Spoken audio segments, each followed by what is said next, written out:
गुरुर्ब्रह्मा गुरुर्विष्णू गुरुर्देव महेश्वरा सद्गुरु साक्षात परब्रह्म तस्मै श्री सद्गुरवे नमः।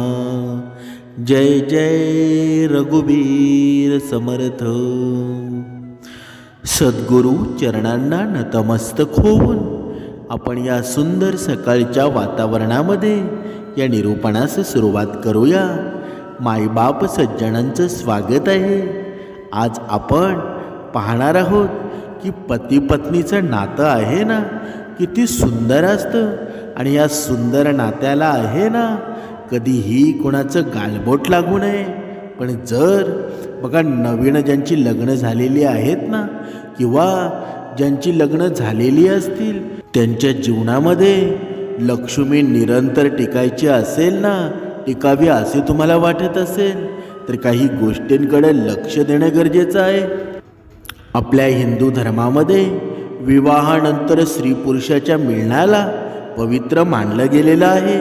पण शास्त्रानुसार हे वैवाहिक जीवनामध्ये आहे ना, दाम्पत्याने काही विशेष स्थितींना म्हणजे एक दुसऱ्याशी संबंध ठेवण्यामध्ये वाचवलं पाहिजे।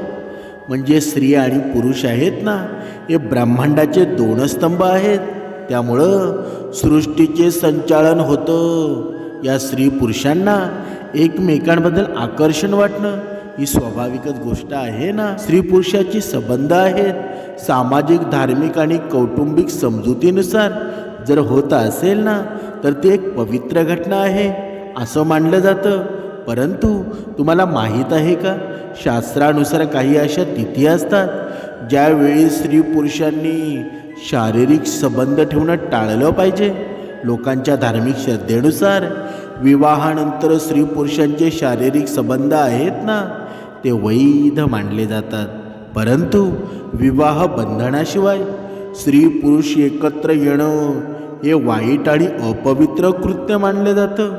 म्हणजे लग्नानंतर स्त्री पुरुषाचं नातं पूर्णपणे शुद्ध आणि समाज मान्यतेनुसार निर्माण झालेलं असतं ना। परंतु शास्त्रानुसार असेही काही दिवस असतात जेव्हा विवाहित स्त्री पुरुषांनी देखील संबंध ठेवू नये, कारण वाईट परिणाम आहे ना तो परिणाम होऊ शकतो। बघा, पाहूया कोणत्या त्या तिथी आहेत की ज्या दिवशी संबंध ठेवू नये। आता हा विषय आहे ना काहीकांना वेगळा वाटेल की भक्ती मार्गामध्ये हा विषय कसा आला बरं। पण कधीकधी आपल्या जीवनामध्ये धनसंपत्तीची कमी असते, ते वास्तुशास्त्राची जी काही कारणं असतात ना आपण ते सगळ्याला विसरून जातो। पण काही गोष्टी आहेत ना, ते नियम जर आपण पाळले ना तर आपल्या जीवनामध्ये भरपूर सुख निर्माण होतं। म्हणजे विशेष तिथींना आहे ना, म्हणजे दुसऱ्याशी संबंध ठेवण्यापासून वाचवलं पाहिजे। हे जर पाळलं नाही ना तर घरातून सुख समृद्धी निघून जात असते आणि अनेक प्रकारच्या समस्यांना तोंड द्यावं लागतं। तसंच घरातील आनंदाचं वातावरण आहे ना हे सुद्धा हिरावलं जाऊ शकतं। म्हणून पहिली गोष्ट म्हणजे पौर्णिमेच्या तिथीला शारीरिक संबंध नाही ठेवले पाहिजेत। म्हणजे पौर्णिमेच्या तिथीला शास्त्रामध्ये महत्त्वाचं स्थान आहे। ही तिथी आहे ना लक्ष्मी मातेला समर्पित असते आणि या रात्री लक्ष्मी मातेची पूजा केल्यास सुख आणि समृद्धीमध्ये समृद्धी येत असते। तसेच माता लक्ष्मीचा आशीर्वाद सुद्धा मिळतो। आणि या दिवशी पती पत्नीनं शारीरिक संबंध ठेवले नाही पाहिजेत। या शुभरात्री शरीर संबंध ठेवल्यानं लक्ष्मी नाराज होते असं म्हटलं जातं। शास्त्रामध्ये असं सांगितलेलं आहे की स्त्री पुरुषांनी अष्टमी, एकादशी आणि अमावस्येच्या रात्री संबंध कधीच ठेवू नये, कारण यामुळं घरात धनसमृद्धीची कमतरता निर्माण होत असते। त्याचबरोबर घरात वादविवादसुद्धा होतात, नातेसंबंधांमध्ये तणाव वाढू शकतो। म्हणून अमावस्येच्या तिथीला शरीर संबंध अजिबात ठेवू नका। अमावस्येच्या नकारात्मक शक्ती ऊर्जावान असतात। तसेच त्या रात्रीला तांत्रिकाची रात्र देखील मानली जाते। म्हणून अमावस्येला दानकर्म आणि पुण्यकर्म केले पाहिजेत। समर्थांनी सुद्धा सांगितलेलं आहे ना, मनुष्यानं आहे ना दान कर्म पुण्य कर्मावर भर दिला ना की आपलं जीवन सुंदर बनून जातं. म्हणून नदीमध्ये स्नान जर केलं ना तर भरपूर आपल्याला पुण्यसुद्धा प्राप्त होतं. यामुळं देवी देवता प्रसन्नसुद्धा होतात. तसेच पूर्वजांचा मृत्यू तिथीला नाही ठेवलं पाहिजे. म्हणून जर बघा आपल्या जर पूर्वजांचं जर मृत्यूची तिथी असेल ना त्या तिथीला सुद्धा शरीर संबंध ठेवू नयेत. म्हणजे पूर्वजांच्या मृत्यू तिथीच्या रात्री म्हणजे पती पत्नीनं दूर राहिलं पाहिजे. म्हणजे शारीरिक संबंध ठेवले नाही पाहिजेत. या तिथीला पितरांची आठवण काढली जाते आणि त्यांच्या नावानं दान आणि भोजन ठेवलं पाहिजे ना. म्हणून यासाठी तन मन कर्म शुद्ध असले पाहिजेत ना. या रात्री शरीर संबंध ठेवल्यानं पितृ नाराज होतात आणि त्यामुळे वंशवृद्धीची समस्यासुद्धा येते ना. तसेच पितृदोषही लागतो. म्हणून संध्याकाळच्या वेळी म्हणजे सायंकाळच्या वेळी गोधुळी वेळ असते. त्यामुळं स्त्री पुरुषांनी यावेळी संबंध बनवणं.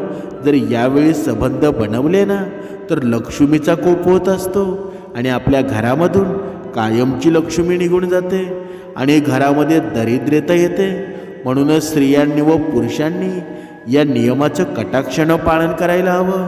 बघा कधीकधी आपल्या आयुष्यामध्ये असा एखादा मुलगा किंवा मुलगी येते ना, कधीकधी आपण दरिद्री होऊन जातो आणि कधीकधी अशी मुलगी आपल्या आयुष्यामध्ये येते ना की आपण रंकाचा सुद्धा राजा होतो. बघा कधीकधी तुम्हाला जाणवलं सुद्धा असेल तुमच्या घरामध्ये संतान झाली आणि तुम्हाला कुठून तरी पैसा भेटला. ते हे कारण आहे. म्हणून या गोष्टीपासून आपण वाचायला हवं.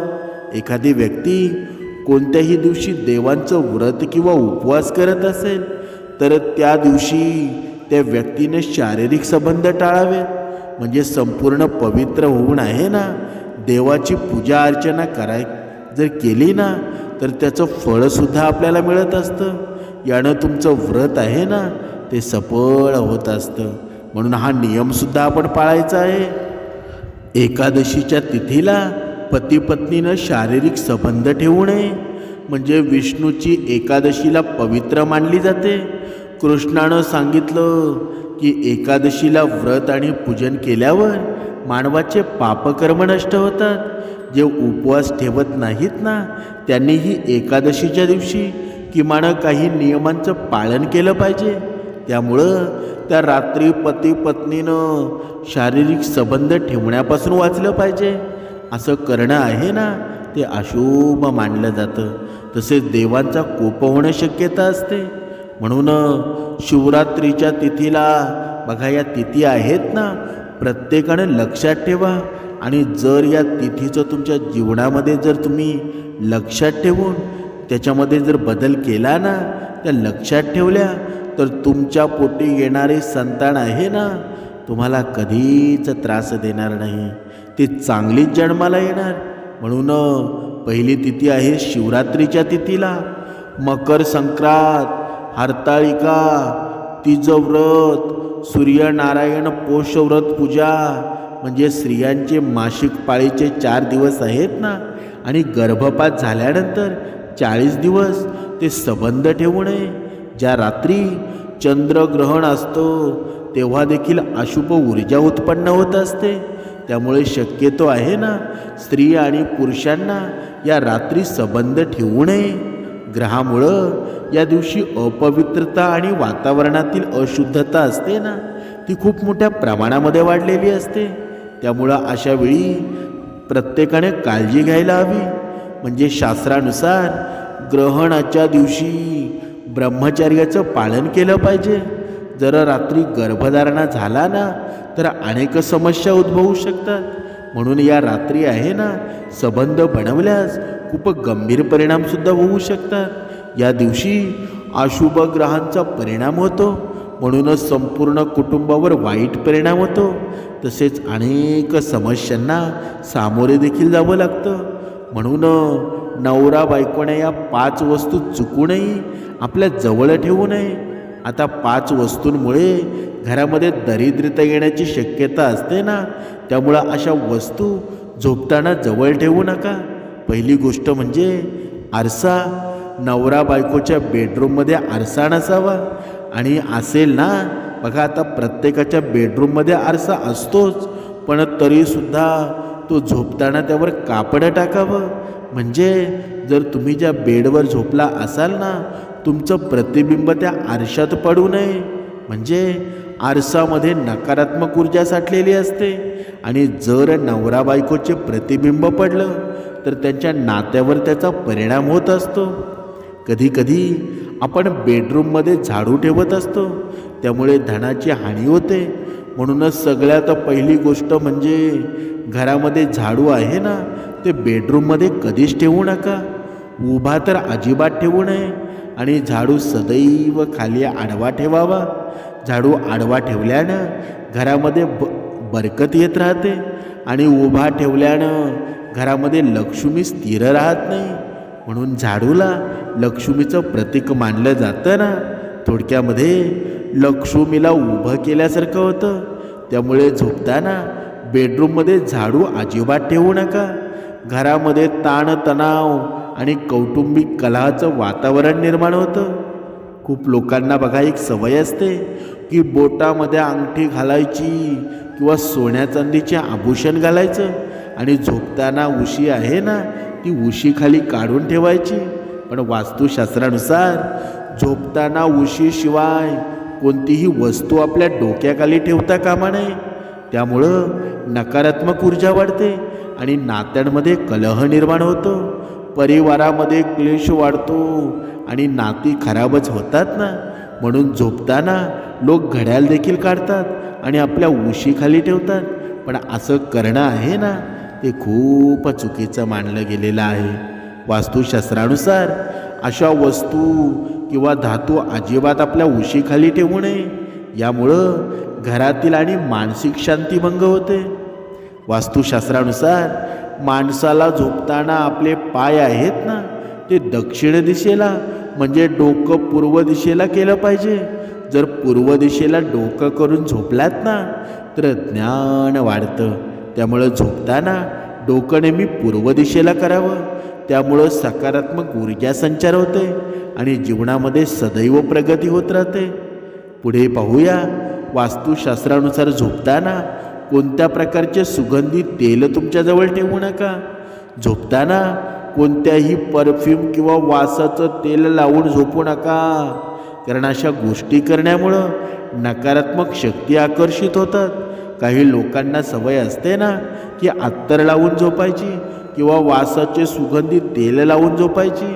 पण हे करण्यानं त्या व्यक्तीच्या जीवनामध्ये नकारात्मक ऊर्जा आकर्षित होते आणि त्याचा प्रभाव आहे ना, त्याच्या जीवनावर पडत असतो. अनेक लोकांना सवय असते की झोपताना चहा, कॉफी, दूध पिऊन झोपायचं आणि नंतर पिऊन झाल्यावर रिकामी राहिलेली भांडी आहेत ना, ती आपण तशीच ठेवतो. जीवनामध्ये गरिबी आणण्याचं काम करतात. म्हणजे ही खरकटी भांडी आहेत ना, आपण डोक्याजवळ ठेवून झोपल्यामुळं जीवनामध्ये गरिबी येत असते. माता लक्ष्मी रुष्ट होते. म्हणून क्रोधित होऊन आपलं घर सोडून जाते. त्यामुळं अशी भांडी रिकामी झालेली आहेत ना, ती डोक्याजवळ ठेवून झोपू नका. म्हणजे चहा, कॉफी किंवा दूध पिल्यानंतर ते ग्लास आहेत ना, ते स्वच्छ करून किचनमध्ये ठेवून द्यावेत. पुढे पाहूया, अनेक लोकांना झोपताना सवय असते की पाणी डोक्याजवळ ठेवून झोपायचं. पण वास्तुशास्त्रानुसार हे सुद्धा अशुभ आहे. झोपताना आपल्या डोक्याजवळ पाणी ठेवल्यानं चंद्र आपल्याला अधिक कष्ट देतो. आपला चंद्र खराब होतो आणि डोक्याजवळ पाणी ठेवल्यानं त्या व्यक्तीचं मानसिक स्वास्थ्यसुद्धा बिघडतं. म्हणूनच शरीरामध्ये नकारात्मक ऊर्जाचं ते वर्चस्व होऊ लागतं. त्यामुळं डोक्याजवळ पाणी आहे ना, ते कधीच ठेवू नका. रात्री झोपताना तुमच्याकडे चुकूनसुद्धा धूम्रपान किंवा नशेच्या वस्तू डोक्याजवळ ठेवून झोपू नका. यामुळं आर्थिक संकटांचा सामना करावा लागतो. तसेच बेडरूममध्ये कोणत्याही प्रकारचे अक्राळ विक्राळ चित्र आहे ना, साहित्य ठेवू नका. त्यामुळं आसपासचं वातावरण आहे ना, ते दूषित होतं नकारात्मक ऊर्जा वाढते, ज्यामुळे तुम्ही झोपताना नकारात्मक ऊर्जेचा प्रभाव तुमच्यावर पडतो. म्हणजे अस्तव्यस्त पडलेलं सामान, उदास असलेल्या उदास चित्रे, हिंसक प्राण्यांची लढाईची चित्रे, अशी चित्रे आहेत ना, झोपताना बेडरूममध्ये नसावीत. त्यामुळे त्या चित्रांचा नकारात्मक प्रभाव आहे ना, तो आपल्यावर पडतो आणि जीवनामध्ये मानसिक संतुलन बिघडतं. आपला स्वभाव देखील तसाच उग्र स्वरूपाचा बनतो आणि आपल्याला अशा अनेक संकटांचा सामना करावा लागतो. म्हणजे झोपताना खराब मळलेले कपडे पलंगावर ठेवत असतो. वास्तुशास्त्रानुसार असं करणं खूप अशुभ मानलं जातं. म्हणजे खराब झालेले कपडे बाथरूममध्ये ठेवले पाहिजेत की बेडरूममध्ये? त्यामुळं बेडरूममधील नकारात्मक ऊर्जा वाढते ना, आणि त्याचबरोबर धनाची हानीसुद्धा होते. म्हणून धन कमी पडतं. म्हणून झोपताना डोक्याजवळ घड्याळ अजिबात ठेवलं नाही पाहिजे. घड्याळामध्ये जी ऊर्जा असते ना, ती सकारात्मक आणि नकारात्मक दोन्ही प्रकारच्या ऊर्जा असतात. त्यामुळं झोपताना जर घड्याला जवळ ठेवलं तर वाईट बातमी कानावर पडू शकते. झोपताना वेळेचं ध्यान ठेवलं पाहिजे. म्हणजे झोपताना पलंगाच्या खाली चप्पल अथवा बूट असं कधीही वस्तू ठेवू नयेत. चप्पल अथवा बूट असणं आहे ना, हे म्हणजे दुर्भाग्याला आमंत्रण देणं आहे. म्हणजे चप्पल आणि बूट घालून झोपलं ना, तर शरीरात सकारात्मक ऊर्जा शरीरातून बाहेर पडते आणि नकारात्मक ऊर्जेचं वर्चस्व होऊ लागतं. असं करणं आहे ना, वास्तुशास्त्रानुसार खूप अशुभ मानलं जातं. म्हणजे घरामध्ये निर्धनता येते ना, घरामध्ये धनाची हानी होते. त्याचबरोबर त्या आपल्याजवळ घेऊन झोपू नये. असं करणं आहे ना, खूप कष्टदायक पडू शकतं. म्हणजे चप्पल आणि बूटमधून जी नकारात्मक ऊर्जा बाहेर पडते ना, ते त्यामुळं तुमच्या कामांमध्ये मन लागत नाही. सदैव आळस येतो. कोणतंही काम करावंसं वाटत नाही. कामाला उल्हास येत नाही. सदैव कंटाळा आल्यासारखं जाणवतं. खूप लोकांना ही एक सवय असते की झोपताना पुस्तकं वाचत वाचत झोपायचं, आणि वास्तुशास्त्रानुसार असं करणं देखील चुकीचं आहे. वास्तुशास्त्रानुसार डोक्याजवळ पुस्तक ठेवल्यानं अनेक समस्यांचं स्वतःला आमंत्रण देण्यासारखं आहे. ही पुस्तकं आहे ना, डोक्याजवळ ठेवणं अनुचित मानलं गेलेलं आहे. उशीखाली देखील ठेवू नये. खास करून विद्यार्थ्यांनी असं अजिबात करू नये, कारण पुस्तकामध्ये माता सरस्वतीचा वास असतो आणि आपण डोक्याखाली ठेवून पुस्तक जर झोपलो ना, तर आपण सरस्वतीचा अपमान होतो. त्यामुळं आपल्याला विद्या प्राप्त होत नाही. म्हणून पुस्तक वाचन करून झाल्यावर त्याच्या जागी ठेवलं पाहिजे. वास्तुशास्त्रानुसार पुस्तकाच्या कपाटाला दरवाजा असावा अथवा पडदा तरी लावावा, कारण पुस्तकामधून नकारात्मक ऊर्जा बाहेर पडत असते. कारण कधीकधी काही जुनी पुस्तकं आपण खूप दिवस उघडून देखील बघत नाही. अशा वेळी त्या पुस्तकांमध्ये नकारात्मक ऊर्जा संचारत असते आणि ती आपल्या जीवनामध्ये प्रगती होऊ देत नाही. त्यामुळं आपल्याला जीवनामध्ये कोणत्याच कामांमध्ये यश मिळत नाही. आता झोपताना डोक्याखाली उशीच्या खाली चावी ठेवायची सवय असते, पण असं करणं देखील चुकीचं आहे. झोपताना डोक्याखाली किंवा उशाखाली चावी ठेवू नका, कारण चावी लोखंडाची वस्तू असते. त्यामुळं व्यक्तींच्या शत्रूची संख्या अधिक वाढते आणि वाढल्यामुळं जीवनात सुख मिळत नाही, सुखाची प्राप्ती होत नाही. म्हणून चावी डोक्याखाली ठेवल्यानं त्या व्यक्तीचा शनी देखील खराब होतो. मात्र झोपताना तुम्ही आहे ना, पलंगाच्या खाली म्हणजे लोखंडाचा रोड अवश्य ठेवू शकता. मात्र तुमच्या डोक्याखाली किंवा उशीखाली लोखंडाची वस्तू ठेवू नका. या आधुनिक जीवनामध्ये आहे ना, खूप दगदग होते. त्यामुळं सगळ्यांकडे स्मार्टफोन आहे, स्मार्ट वॉच आहे, इलेक्ट्रिक वेगवेगळ्या अशा वस्तू आहेत, इलेक्ट्रॉनिक वस्तू आहेत ना, त्या झोपताना तुमच्याजवळ ठेवू नका. यामुळं त्यातील जी कंपने निर्माण होतात ना, ती आपल्या शरीरासाठी अत्यंत हानिकारकच असतात ना. म्हणून झोपताना अशा इलेक्ट्रॉनिक वस्तू आपल्या डोक्यापासून म्हणजे हृदयापासून 28 सेंटीपर्यंत दूर असाव्यात. तसेच आपल्या जीवनावर त्याचा खराब प्रभाव पडतो. म्हणून तुमच्या जीवनामध्ये समस्यासुद्धा वाढतात ना, आणि तुमचे जीवन समस्यांनी भरलेलं राहतं. अनेक समस्यांचा सामना करावा लागतो. त्यामुळं या नकली वस्तू आहेत ना, त्या तुमच्याजवळ ठेवू नका. झोपताना अनेक लोकांना सवय असते की पैसे उशाखाली ठेवून झोपायचं, त्यामुळे धनधान्य वाढतं. वास्तुशास्त्रानुसार धन या धनाच्या बाबतीमध्ये कोणतीही वस्तू उशीखाली ठेवून झोपू नये. त्यामुळं अचानक खर्च वाढतो. आणि वास्तुशास्त्रानुसार झोपताना डोक्याखाली पैसे ठेवण्याची सवय आहे ना, ती आताच आपण बंद करायला हवी. या सवयीमुळे धनाची हानी होते आणि आर्थिक संकटांना सामना करावा लागतो. पैशाला त्याचे उचित स्थानावर ठेवलं गेलं पाहिजे. माता लक्ष्मीचा आदर केला पाहिजे. ते डोक्याखाली अथवा उशाखाली ठेवून कधीच झोपू नये. म्हणून माता लक्ष्मीला आहे ना, नेहमी तिच्या उचित स्थानावर ठेवलं पाहिजे. मग तुमची ती पर्स असो वा पॉकेट असो अथवा तिजोरी, जिथे जिथे पैसे ठेवण्याची व्यवस्थित जागा असते ना, तिथेच पैसे ठेवावेत. डोक्याखाली अथवा उशाखाली ठेवू नका. तर या गोष्टी आहेत ना, डोक्याखाली कधीच ठेवू नयेत, अशी शास्त्रामध्ये माहिती सांगितलेली आहे. त्यामुळं जीवनामध्ये यश, प्रतिष्ठा, कीर्ती प्राप्त होत नाही. जीवनामध्ये तो मनुष्य प्रगती करू शकत नाही. कळत नकळत या गोष्टींचा मनुष्याच्या जीवनावर प्रभाव पडत असतो. मात्र या धकाधकीच्या जीवनामध्ये या छोट्या छोट्या गोष्टींकडे कोणीच लक्ष देत नाही. विष्णू पुराणानुसार असं म्हटलं गेलेलं आहे की रात्रीच्या वेळी चुकूनसुद्धा स्मशानाच्या आसपास जाऊ नये. कारण का बरं? कारण स्मशानभूमीच्या जवळ आहे ना, नकारात्मक ऊर्जा जास्त सक्रिय असते. त्यामुळं ऊर्जेचा प्रभाव आपल्यावर पडतो आणि आपणसुद्धा प्रभावित होऊन आपलं मानसिक संतुलन बिघडतं. म्हणून नकारात्मक ऊर्जा जास्त असल्यामुळं त्यावर नुकसानच होतं ना.